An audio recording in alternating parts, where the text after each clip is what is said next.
প্রিয় শিক্ষার্থীবৃন্দ, তোমাদের জন্য আমি আরেকটা ভিডিও নিয়ে উপস্থিত হলাম। তো আমাদের 12 নম্বর অঙ্কটা আমাদের কি বলছে যে দেশলাইয়ের কাঠি দিয়ে আমাদের চিত্রের ত্রিভুজগুলোর প্যাটার্ন তৈরি করা হয়েছে। আমাদের ক নম্বরে কি চতুর্থ চিত্রে দেশলাইয়ের কাঠির সংখ্যা বের করতে বলছে। তো চলো শুরু করি। আমাদের চতুর্থ চিত্রে আমাদের ক নম্বর কি বলছে, চতুর্থ চিত্রে কাঠির সংখ্যা আমরা বের করার চেষ্টা করি। তো আমাদের ফার্স্টে কি করতে হবে, চতুর্থ চিত্রটা এঁকে নিতে হবে। দেখো আমাদের লাস্টের যে চিত্রটা ছিল, আমাদের কয়টা কাঠি আছে, 1 2 3 4 5 6 7, 7টা কাঠি আছে।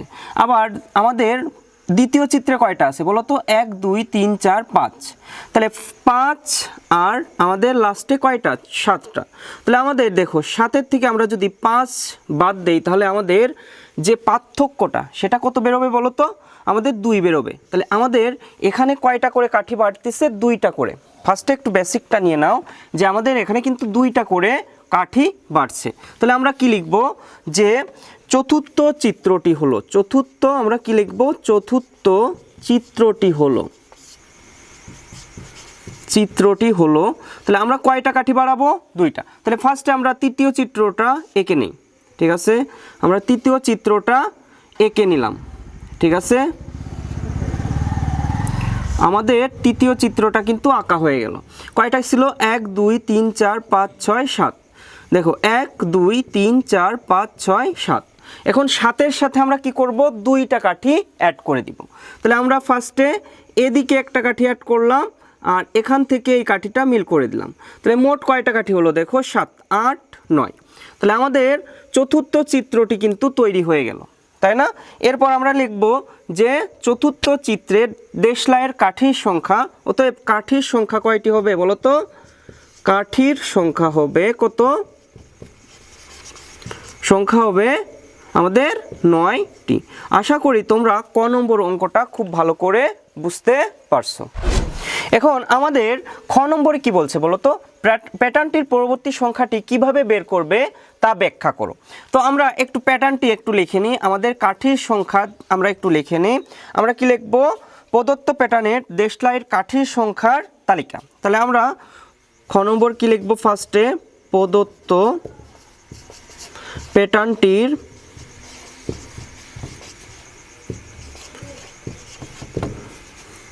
দেশলাইয়ের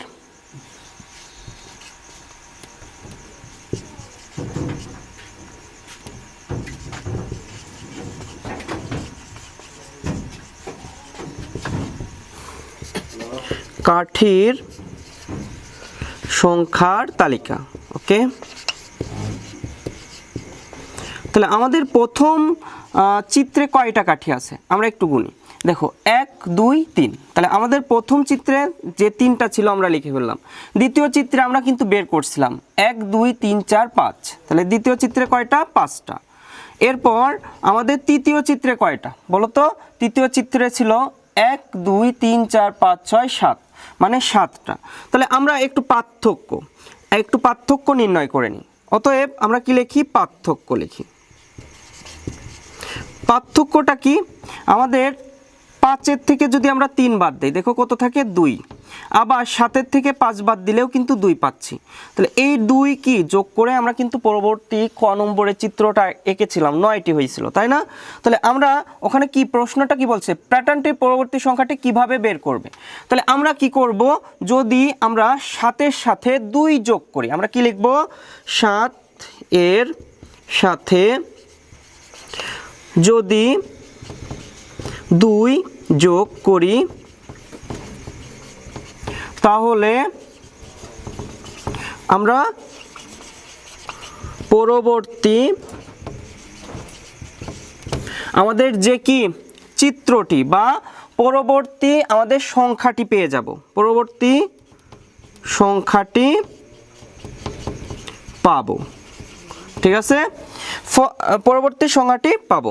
তাহলে এইটাই হলো আমাদের উত্তর। বলছে প্যাটার্নটির পরবর্তী সংখ্যাটি কিভাবে বের করব। তাহলে 2 যোগ করলে আমাদের কি পরবর্তী সংখ্যাটি পেয়ে যাব। আশা করি তোমাদের খ নম্বর অঙ্কে কোনো সমস্যা নেই। তো প্রিয় শিক্ষার্থীবৃন্দ, আমাদের গ নম্বরে কি বলছে দেখো তো, বলছে শততম প্যাটার্ন তৈরি করতে কতগুলো দেশলাইয়ের কাঠির প্রয়োজন হবে। তো এই অঙ্কটা কিন্তু একটু ইম্পর্টেন্স আছে, একটু হার্ডও আছে। তো তোমরা একটু ভালো করে দেখো, আমাদের শততম প্যাটার্ন তৈরি করতে আমরা একটু কাজ করে নিব। তো দেখো গ নম্বরে আমরা ফার্স্টে কি লিখব বলো তো, আমরা লিখব প্রথম চিত্রে, আমরা কি লিখব, প্রথম চিত্রে কাঠির সংখ্যা। দেখো প্রথম চিত্রে কাঠির সংখ্যা ছিল কয়টি বলো তো, 3টি, তাই না? আমাদের 3টি। আচ্ছা, 3কে আমরা একটু মানে কি সূত্র আকারে লিখি। দেখো তো এরকমভাবে লেখা যায় নাকি, 2 গুণ 1 যোগ 1। 2 অক্ষে 2, 2-এর সাথে আমরা যদি 1 যোগ করি তাহলে কত পাবো, 3 পাবো। আমরা একটা সূত্র বানানোর জন্যই কিন্তু এটা কাজটা করছি, মানে প্যাটার্নিক স্টাইল অনুসরণ করছি। এখন আমরা কি করব, দ্বিতীয় চিত্রে কাঠির সংখ্যা কয়টি বলো তো, আমাদের দ্বিতীয় চিত্রে কাঠির সংখ্যা কয়টি ছিল, 1 2 3 4 5, তাহলে 5টি। এখন দেখো তো 2 গুণ 2 যোগ 1 লেখা যায় নাকি, দেখো এখানে কি হচ্ছে, 2 2 4, 4-এর সাথে 1 যোগ করলে 5। তারপরে দেখো তৃতীয় চিত্রে কাঠির সংখ্যা আমাদের কয়টা ছিল, 7টা।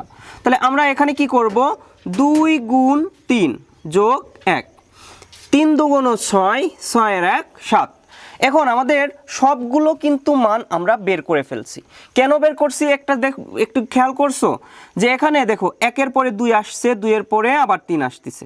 তাহলে এরকমভাবে আমাদের কি একটা ধারা চলে আসছে। তো আমরা কিন্তু ধারা বানানোর জন্যই এটা কাজ করছি।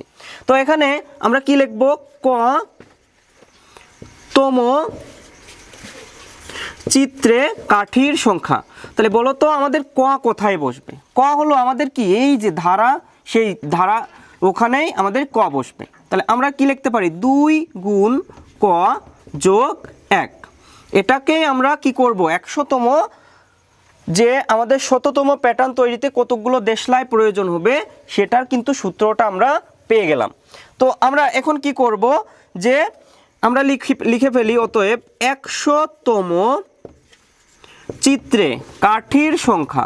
তাহলে 2 গুণ কয়ের মান কত বলো তো, 100 প্লাস 1। তাহলে 100-র সাথে আমরা যদি 2 গুণ করি তাহলে কত হবে বলো তো, 200 হবে। 200-এর সাথে 1 যোগ করলে আমাদের 201। তাহলে এই 201টাই হলো আমাদের শততম প্যাটার্ন তৈরিতে কাঠির সংখ্যা। তাহলে আমাদের শততম প্যাটার্ন তৈরি করতে কতগুলো কাঠির প্রয়োজন হবে বলো তো, আমাদের 201টি কাঠির প্রয়োজন হবে। আর এইটাই হলো আমাদের উত্তর। ওকে, তাহলে আশা করি তোমরা এই গ নম্বর ভালো করে বুঝতে পারছো। যদি বুঝতে পারো তাহলে কি করতে হবে, চ্যানেলটাকে সাবস্ক্রাইব করতে হবে এবং আমাদের ফেসবুকে অ্যাড হইতে হবে। ফেসবুকে আমরা আরও ভিডিও দিচ্ছি এবং আমাদের ইউটিউব চ্যানেলেও কিন্তু ভিডিও যাচ্ছে। তোমরা ভিডিওগুলো দেখে ফেলো এবং তোমাদের ম্যাথের ভয়টা সেটা কাটিয়ে ওঠো। আজ এ পর্যন্তই, সবাই ভালো থাকো, সুস্থ থাকো, গুড বাই।